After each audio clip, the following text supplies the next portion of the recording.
आज की एक और खबर है। पिछले कई दिनों से आप देख रहे हैं मिलावटी सामान सामने आ रहा है, रेड हो रही है और त्योहार का सीजन है। हर त्योहार के सीजन में इस तरह की खबरें आती हैं। चीनी प्याज ने चढ़ाया महंगाई का मीटर। अब देखिए रेड हो रही है उत्तर प्रदेश में। यूपी के बरेली की तस्वीर देख रहे हैं। सीएम योगी ने आदेश दिए, उसके बाद से एक्शन हो रहा है। राजेश वो डीजे निकालने वाले। अरे यार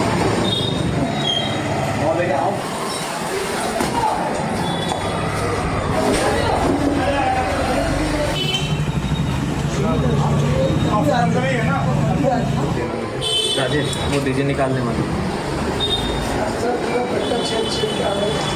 अरे यार अब देखिए जरा, बरेली के अलावा ये मेरठ की तस्वीर है। प्रशासन ने मावा जब्त किया है। ये वही मावा, इस तरह के मिलावटी मावे से मिठाई बना दी जाती है और त्योहारी सीजन में परोस दी जाती है।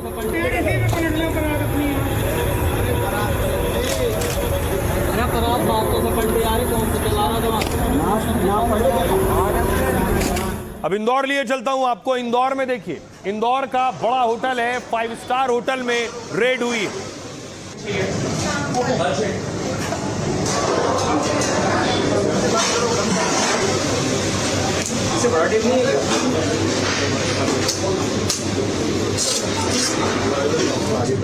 इसके बाद देखिए सील लगा दी है। अब इंदौर के अलावा आपको लिए चलता हूं जामनगर। गुजरात के जामनगर में देखिए जरा, सैकड़ों लीटर दूध, नकली और खराब दूध जिसे बहाया गया है। देखिए 7,150 लीटर दूध है, 7,150 लीटर दूध जिसे बहा दिया गया।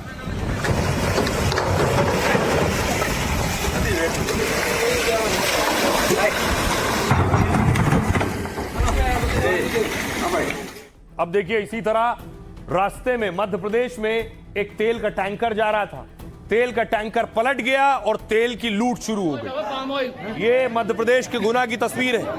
लोगों को देखिए, तेल टैंकर पलटने के बाद आए, तेल भर भर कर ले गए पीपों में। पाम ऑयल लगा, पाम ऑयल, पाम ऑयल लगा, पाम ऑयल।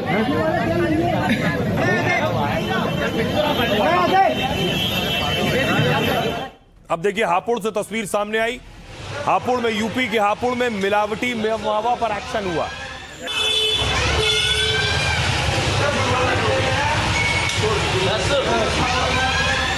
उस लड़के का अपना ध्यान रखना। नोएडा में 600 किलो पनीर, नकली पनीर पकड़ा गया है। यह नोएडा की तस्वीर आप देख रहे हैं। 600 किलो पनीर जिसे पकड़कर नष्ट किया गया।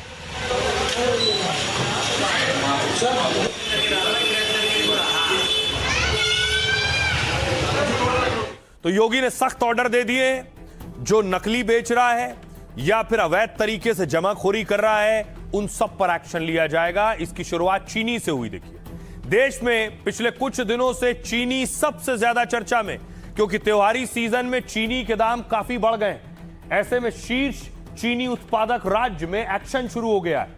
यूपी में योगी सरकार जमाखोरी और कालाबाजारी रोक रही है, इसलिए योगी के निर्देश पर ताबड़तोड़ रेड हो रही है।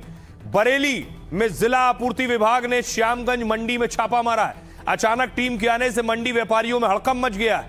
अधिकारियों ने कई गोदामों में जाकर चीनी के स्टॉक की जांच की, क्योंकि थोक दुकानदारों के लिए चीनी स्टॉक की लिमिट तय है। यूपी में 4,000 क्विंटल से ज्यादा चीनी का स्टॉक नहीं रख सकेंगे। और इसी बीच इंडियन शुगर मिल्स एसोसिएशन का बयान आया है। इस्मा अध्यक्ष ने कहा है कि देश में चीनी की कोई कमी नहीं है। त्योहार में चीनी की मांग पूरा करने के लिए पर्याप्त स्टॉक है। अभी चीनी के दाम बढ़ने के पीछे बाजार में वास्तविक कमी नहीं, बल्कि मौसम की वजह से उत्पादन में जरूर कमी दर्ज हुई है। ऐसे में चीनी का स्टॉक किए जाने की वजह से रेट बढ़ गए। बाजार में सट्टेबाजी के लिए चीनी का ज्यादा स्टॉक हुआ है। 2025 से 26 में देश में चीनी उत्पादन 306 लाख टन रहने का अनुमान है, जबकि शुरुआती अनुमान 343 लाख टन था, यानी कमी दर्ज हुई है। इसके बावजूद सरकार कह रही है कि चीनी का स्टॉक बचा है। सितंबर 2026 के अंत तक 33 से 35 लाख टन स्टॉक बच सकता है, यानी ज्यादा स्टॉक है। घरेलू जरूरत पूरी करने के लिए पर्याप्त चीनी मौजूद है, क्योंकि भारत में सालाना चीनी की खपत 280 से 285 लाख टन है। हर महीने लगभग 23 से 25 लाख टन चीनी की खपत होती है। हालांकि रक्षाबंधन, दिवाली और शादियों के सीजन में मांग बढ़ती है, लेकिन सरकार का कहना है कि चीनी पर्याप्त है। सुनिए सियासतदानों। 25 लाख टन 25 लाख टन के बराबर जो चीनी थी, उसका गन्ना जो है उसका शुगर केन डाइवर्ट कर दिया इथेनॉल प्रोडक्शन के लिए, इसीलिए चीनी के दाम पूरे देश में बढ़ गए हैं। 31 जुलाई को चीनी के दाम 45 रुपए किलो थे देश में, लेकिन अब 70 रुपए पार कर चुके हैं। एक महीने के अंदर 25 रुपए पर केजी चीनी के दाम बढ़ गए हैं। अब चीनी भी महंगी हो गई, मिलावटी पेट्रोल की वजह से भी लोग दुखी हैं और कोई फॉरेन एक्सचेंज नहीं बच रहा। चीनी के दाम नेताजी बहुत तेजी से बढ़ गए हैं, कैसे देखते हैं? कोई प्रदेश में? दिक्कत नहीं, चीनी का दाम बढ़ने से किसानों को कोई परेशानी नहीं। कोई दिक्कत नहीं, चीनी का दाम बढ़ने से किसानों को कोई परेशानी नहीं। सरकार ने पिछले 4 से 6 हफ्तों में कुछ बहुत अच्छे कदम उठाए हैं। चीनी का आयात एक और महत्वपूर्ण कदम है जिसकी घोषणा की गई है। चीनी की कोई कमी नहीं है, चीनी उपलब्ध है। हमने सरकार से व्यापारियों के लिए स्टॉक रखने की सीमा 400 टन से घटाकर 200 टन करने को कहा है, ताकि बाजार में ज्यादा चीनी आ सके और त्योहारों के दौरान ग्राहकों को कीमतों में असल सुधार देखने को मिले। महंगा हो रहा तो सरकार को लगाम लगाना चाहिए ना, कि गरीब आदमी खत्म हो रहा है, मर रहा है। क्या आपके घर में चीनी 70 रुपए की नहीं आ रही है? सस्ती आ रही है, 40 रुपए की आ रही है, हैं? कितने की आ रही है? रक्षाबंधन से ठीक पहले चीनी का दाम बढ़ाकर 70 रुपया कर दिया। आप सोचिए मिठाइयाँ कितनी महंगी होंगी। जो भाई अपनी बहन के लिए मिठाई लेकर जाएगा, जो बहन अपने भाई के लिए मिठाई लेकर जाएगी, पूजा की थाली में जो मिठाई रखी जाएगी वो कितनी महंगी हो गई। इससे आम जनता की रोजमर्रा की जिंदगी पर असर पड़ रहा है साहब। अब देखिए जरा, बड़ी चीज यह है कि एक्शन तो हो रहा है, लेकिन चीनी के दाम बढ़ने से मिठाई के दाम भी बढ़ रहे हैं, लेकिन मावा भी नकली आ रहा है। देखिए एक तस्वीर आई हमीरपुर में, वहां पहुंची पुलिस और हलवाई से कह रही है अपनी बनाई हुई मिठाई खाओ, तो उसने हाथ जोड़ लिया, अपनी बनाई मिठाई खाने को तैयार नहीं। आप खा लो बुकार यार, आप खा लो बुकार यार, क्योंकि ऐसा करिए अपने हाथ से डाल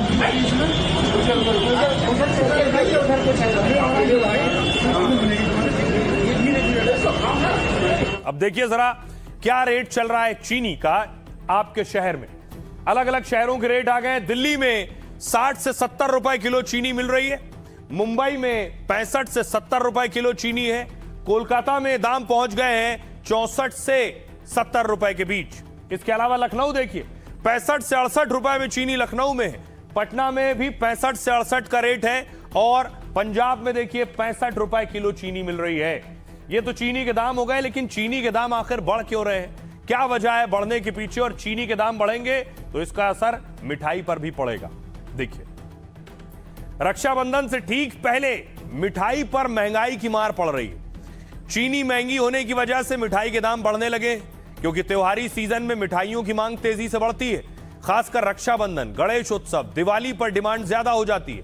इस मामले में market research company I mark के आंकड़ों के मुताबिक भारत में संगठित पैकेज मिठाई का जो बाजार है ये हजारों करोड़ का है। 2025 में संगठित पैकेज मिठाई का बाजार था 8,431 करोड़ का। यदि इसमें लोकल हलवाइयों और असंगठित बाजार को भी जोड़ दिया जाए तो सोचिए सालाना देश का मिठाई का बाजार 50,000 करोड़ से ज्यादा का है। संगठित पैकेज मिठाई का बाजार 2034 तक यही पैकेज 30,000 करोड़ तक पहुंच जाएगा। सालाना खपत में रसगुल्ला और गुलाब जामुन सबसे ज्यादा है। रिपोर्ट्स के मुताबिक इनका कुल मार्केट शेयर में करीब 30% हिस्सा है।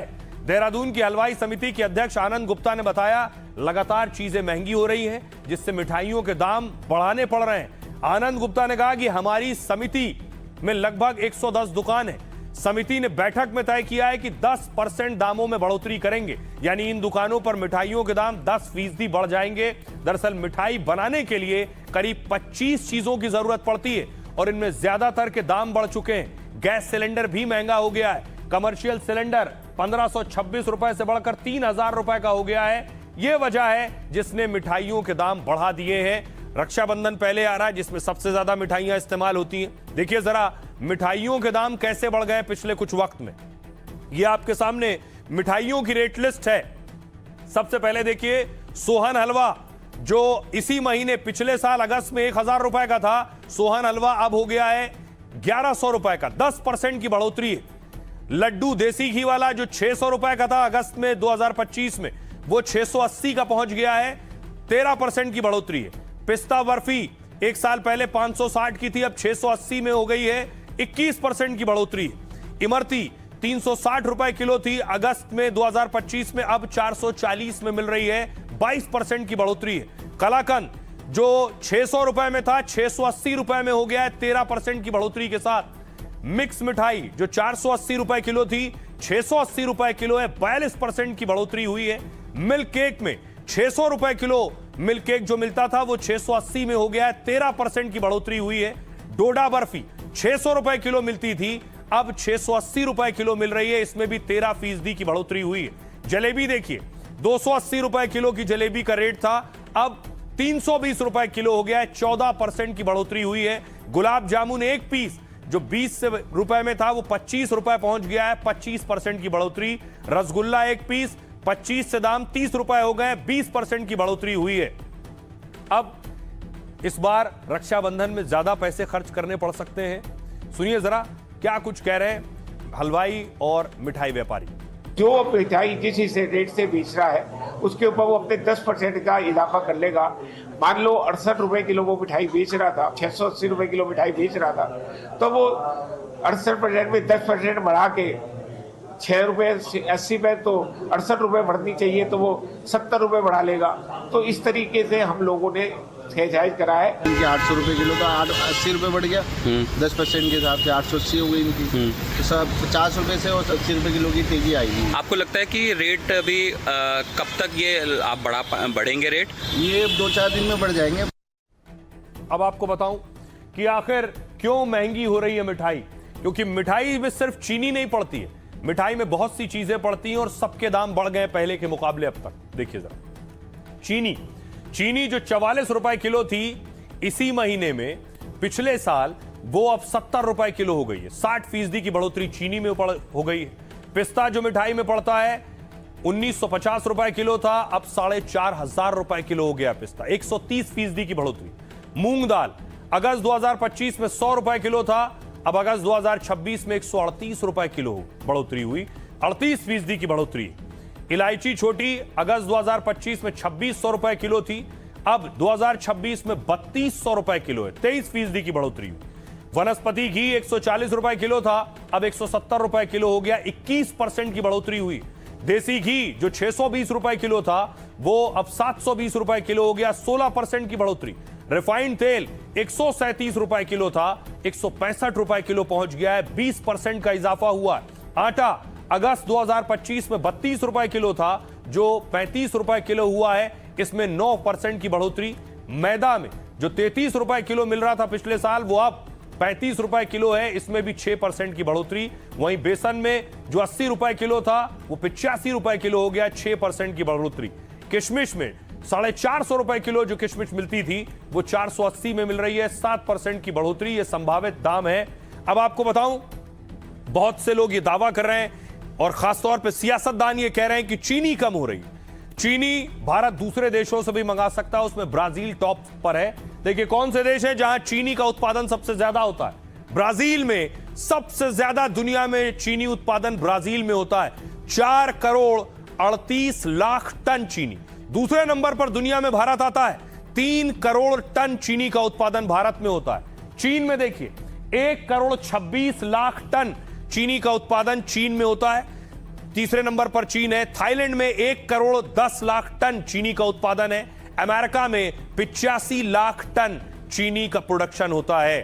सुनिए जरा, लोगों को सुनिए वो क्या कह रहे हैं। 4 दिन 5 दिन के अंदर ये चीनी का रेट बढ़ गया एकदम से, ऐसी तेज में महंगाई बढ़ रही है, आदमी क्या करेगा बताइए। ये तकरीबन हमारी भी उम्र 55 साल की हो गई है, कभी इतना रेट तेज नहीं हुआ। मेरे को 25 साल हो गए ट्रेड में आए हुए, मैंने नहीं देखी 25 साल में ये दाम। मैंने आज तक नहीं सुने थे चीनी के कि 65 रुपए का दाम या 60 रुपए का दाम, बट मैंने आज तक नहीं सुना था जो आज हो गया है। पहले जैसे 100 बोरी आती थी ना, तो अभी 10 बोरी आ रही है। कितना फर्क है? बहुत फर्क आ गया। अच्छा, दाम में कितना फर्क आया एक हफ्ते में? दाम हफ्ते के अंदर पहले 45 रुपए आ रहा था, अभी 70 रुपए है। सबकी जेब पे इफेक्ट पड़ रहा है और आगे त्योहार और थोड़े से महंगे हो जाएंगे। तो थोड़ा सा लोग सरप्राइज तो हैं इस चीज को लेके, क्योंकि इतना किसने सोचा नहीं था कि प्राइस में इतना हाइक आ जाए। हाँ, इतना दाम अब की बार पहली बार ही बढ़ा है जी। पहले कभी 1-2 रुपए बढ़ जाते थे, अब की बार तो लगभग 17। प्याज के दाम बढ़ रहे हैं, चीनी के दाम बढ़ रहे हैं तो मिठाई फीकी हो सकती है। प्याज के दाम बढ़ रहे हैं तो प्याज रुलाने वाली है क्या? कहां तक जाएंगे दाम? जरा देखिए प्याज का रेट लिस्ट क्या है। दिल्ली में 65 रुपए किलो प्याज मिल रहा है इस वक्त। कोलकाता में 60 रुपए किलो पहुंच चुका है। चेन्नई में भी 60 रुपए किलो प्याज मिल रहा है। हापुड़ में 60 रुपए किलो प्याज पहुंच गया है। मुंबई में 58 रुपए किलो प्याज के दाम हो गए। गुवाहाटी में 58 रुपए किलो प्याज है। कोच्चि में 56 रुपए किलो प्याज है और पटना में 55 रुपए किलो प्याज मिल रहा है। नोएडा में दाम 55 रुपए किलो है प्याज के। ये अलग अलग शहरों में प्याज के दाम है। मदुरई में 55 रुपए के रेट पर प्याज मिल रहा है। बेंगलुरु में 3 रुपए कम 52 रुपए किलो है। मुजफ्फरपुर में 50 रुपए किलो में प्याज मिल रहा है। तो अलग अलग शहरों में प्याज के दाम भी बढ़ रहे हैं। इस सीजन में अमूमन प्याज के दाम बढ़ते हैं। भारत के 5 टॉप प्याज उत्पादक राज्य कौन कौन से? सबसे पहले देखिए, सबसे ज्यादा प्याज जहां होता है वो है महाराष्ट्र। महाराष्ट्र में 1,36,00,000 टन प्याज होता है और हिस्सेदारी देश में 44% महाराष्ट्र की है, यानी पहले नंबर पर महाराष्ट्र है। दूसरे नंबर पर प्याज उत्पादन में मध्य प्रदेश है। 44 लाख टन से ज्यादा प्याज होता है। 14.44% हिस्सेदारी प्याज की मध्य प्रदेश की है। कर्नाटक की देखिए, 26 लाख टन प्याज का प्रोडक्शन कर्नाटक में होता है। 8 से 9% हिस्सेदारी देश में कर्नाटक की है प्याज के प्रोडक्शन में। और गुजरात में 23 लाख टन उत्पादन होता है। 7 से 8% हिस्सेदारी गुजरात की है। और राजस्थान में 14 लाख टन प्याज का उत्पादन होता है। 4.5% हिस्सेदारी राजस्थान की है। तो प्याज हर मौसम में, इस मौसम में खास तौर पे लोगों को रुलाने आता है। सुनिए लोग क्या कह रहे हैं। 500 रुपया मेहनत कमा के लाएगा और मुझे 70 रुपये प्याज खरीदेगा, 100 रुपये चीनी खरीदेगा, वो कहां से उस परिवार को चला पाएगा? एक आदमी कमाने वाला, 4 आदमी खाने वाला, कहां से लाएगा वो पैसा? एकदम 25-30 रुपए से प्याज एक हफ्ते के अंदर 60 रुपए किलो तक पहुंच चुकी है जी। अब देख सकते हो, नहीं करेले बन पा रहे हैं ना कटहल बन पा रही है। ये सब आइटम प्याज की होती है। तो मैं सलाद में रोज चाहिए प्याज, तो आप समझ लीजिए अगर 20% 30% भी बढ़ता है तो उनके दैनिक अगर किसी का परिवार का अगर पर डे का खर्च 300 रुपए है तो 30% यानी 90 रुपए पर रोज बढ़ गए। रहिए, खबरों में आगे बढ़ते हैं। एक दिलचस्प खबर आपको बताने जा रहा हूं। इस तरह की खबर शायद आप पहली बार देख रहे हो। एक भिखारी के घर से 30 बोरा कैश मिला है। 30 बोरा कैश। ये तस्वीर आप देख रहे हैं, कैश ही कैश आपको नजर आ रहा है। ये कैश भिखारी के घर से मिला।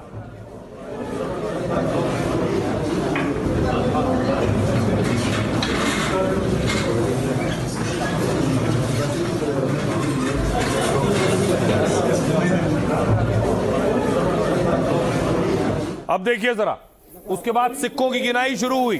सिक्के निकाले गए, एक एक कर उनकी गिनती हो रही है।